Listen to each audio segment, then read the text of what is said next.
Hey there, so I made another batch of flaxseed gel last night. A lot of you asked me about how to make it, so said I would film the process. So I use Bob's red flaxseed. I have confirmed that you can get it from Aldi for like $1.75 a bag, so much cheaper than what I spent. Okay, so in this stainless steel pot, what you see here is I reused the flax seeds that I used the first time and then added a few fresh flax seeds. I'm always experimenting. I wanted to see if it would make another batch of gel, and it did. So you can see here it's starting to boil. I didn't measure the flax seeds or the water. I just kind of eyeballed how much I wanted to make. And here I removed it from the heat because I had quite a bit of water. One thing I will say is while I reused the old flax seeds, I just put them in my stainless pot and had them sitting there in water because I knew that I was going to make the batch later. And so they sat overnight. And so they already formed a gel. And then as I reheated it, the process kind of undid itself and it started over. So here I'm just stirring and stirring and stirring because you don't want your seeds to stick to the bottom. And my pot is still off the heat right here. That froth on the top lets you know that you're getting to, you're starting to extract that gel. So that's what you want to see, is that froth there. And if you can kind of see the consistency when I'm pouring, it's getting a little sticky, or, it's starting to get a little thick in consistency. So just keep stirring and keep the heat on your eye. You can keep your pot on the heat element if you have a bigger pot or you don't have as much in your pot as I did. But I kept removing it because I didn't want it to boil over.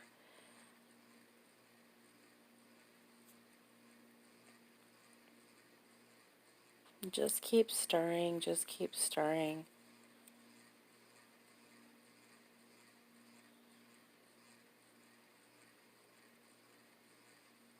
So I don't know if you can tell, it's kind of hard to see because you can see the seeds, but it's getting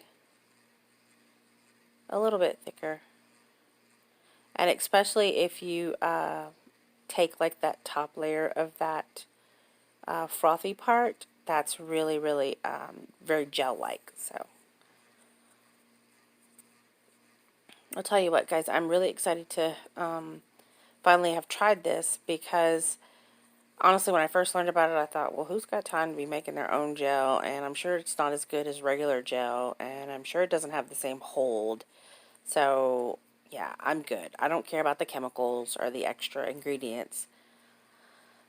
Well, it has the same hold. Oh, look, there you go. That's what you want. And then you have all these healthy fatty acids. So here I've taken my knee-high stocking and draped it over a plastic measuring cup. And I'm showing you here. This is a 4-cup measuring cup. And so as you can see here, I don't want it to get any thicker than this in the pot because it makes straining really difficult. So I decided to go ahead and pour it up here. I let it cool down just a little bit before pouring it into my measuring cup. Just because, you run the risk of burning yourself when you're dealing with scalding hot liquid. And it's a sticky liquid that would stick to you, so, just think Al Greens and grits, not what you're going for. Okay, so just pour in your mixture into your knee-high, and I re-washed this knee-high from the last time as well. Y'all, I'm super thrifty. Some people say cheap, I say frugal. So just scrape all those flax seeds in there. And so now you've got them in your knee-high. And you can let this sit and cool if you want. You can let it cool before you pour it in, but again, it's going to be a lot more work squeezing it. And my natural nails are kind of long, and so the more I have to squeeze, I run the risk of puncturing the knee-high, which I do end up doing at the end of this video. So yeah, there's that. So I have several different kinds of tongs at home. My mom says I'm a gadget queen.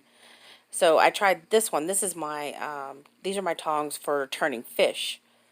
And so I thought, oh, these might work perfectly. And they do, except I kept pinching my fingers at the bottom end of the tongs. You can't see, but they've kind of got the metal in between. It's sharp. And I squeeze it really hard, and I would pinch my fingers. And, oh, it hurt so bad. Anyway, so just press, press, press, and squeeze, squeeze, squeeze. I think those little white flax seeds that you see are some of the ones that I probably extracted everything they had the last time. I'm not sure because they're all brown initially. And the first time I made a batch, they were all brown. So, but I made a second batch because I needed to touch up some places in my hair. And so you just squeeze, squeeze, squeeze, just extract all that goodness that you can out of there until, you know, there's no more.